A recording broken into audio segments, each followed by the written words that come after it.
سورج نکلنے سے پہلے وہ کسی اے سی کی ٹھنڈک کا مقابلہ نہیں کر سکتی، یہ حقیقت ہے۔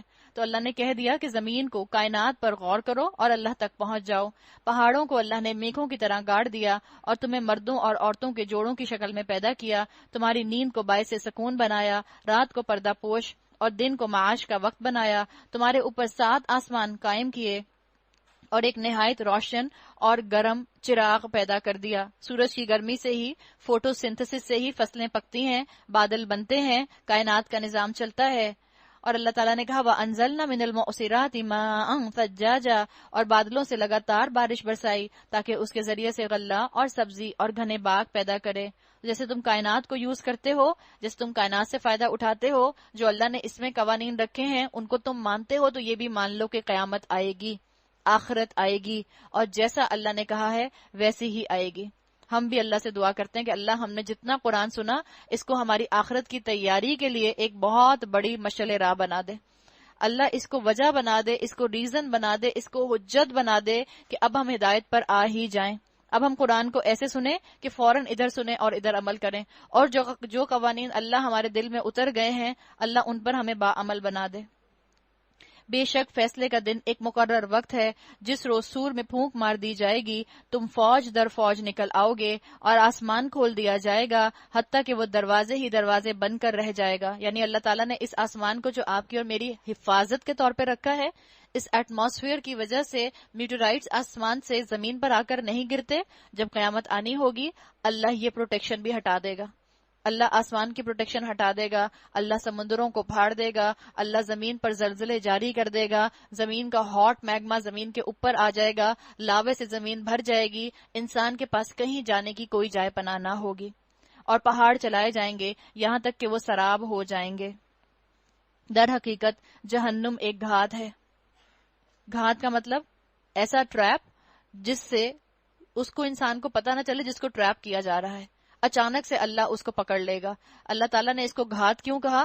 اس لیے کہ اس دنیا میں رہنے والے انسان جو اپنی نافرمانیوں کی وجہ سے اللہ کی طرف نہیں آتے، ان کے لیے جہنم ایک گھات بن کر بیٹھی ہے۔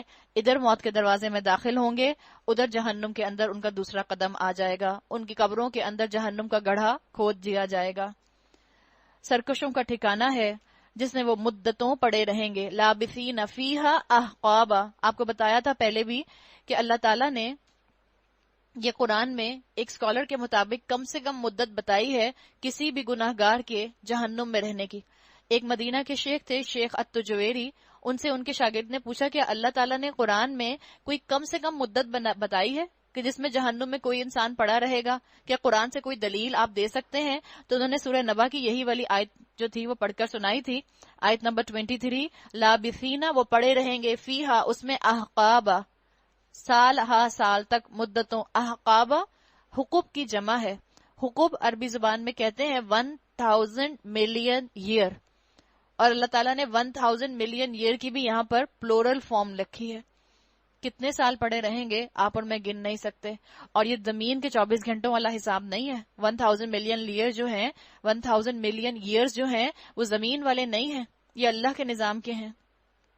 تو اللہ نے کہا وہ اس میں مدتوں پڑے رہیں گے، اس کے اندر کسی ٹھنڈک اور پینے کے قابل کسی چیز کا وہ مزہ نہ چکھیں گے۔ یعنی اللہ تعالیٰ ان کو وہاں پر کوئی بھی چیز ایسی نہ دے گا جس سے ان کو سیٹسفیکشن ہو سکے، بلکہ الٹا ان کے عذاب ہی میں اضافہ ہوتا جائے گا۔ آگ کے ساتھ کھانے پینے کا عذاب بھی ہوگا، آگ میں تو جلیں گے ہی جلیں گے، جو کھانے پینے کو بریک ٹائم میں ملے گا اس سے بھی تکلیف میں اور اضافہ ہوگا۔ جہنمی کے جسم سے جو خون نکلے گا، جو سیکریشن نکلے گا، جو پس نکلے گی اور جو پسینہ نکلے گا، وہی ان کو پینے کو دیا جائے گا۔ کچھ ملے گا تو بس گرم پانی اور زخموں کا دھون۔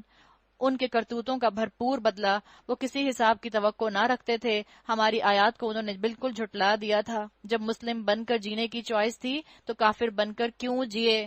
جب اللہ نے اتنی چیزیں حلال کی تھیں تو حرام میں منہ کیوں مارا؟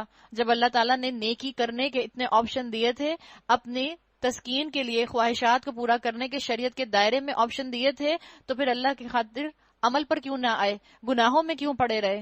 حال یہ تھا کہ ہم نے ہر چیز کو گن گن کر لکھ رکھا ہے، اب چکھو مزہ، ہم تمہارے لیے عذاب کے سوا کسی چیز میں ہرگز اضافہ نہ کریں گے۔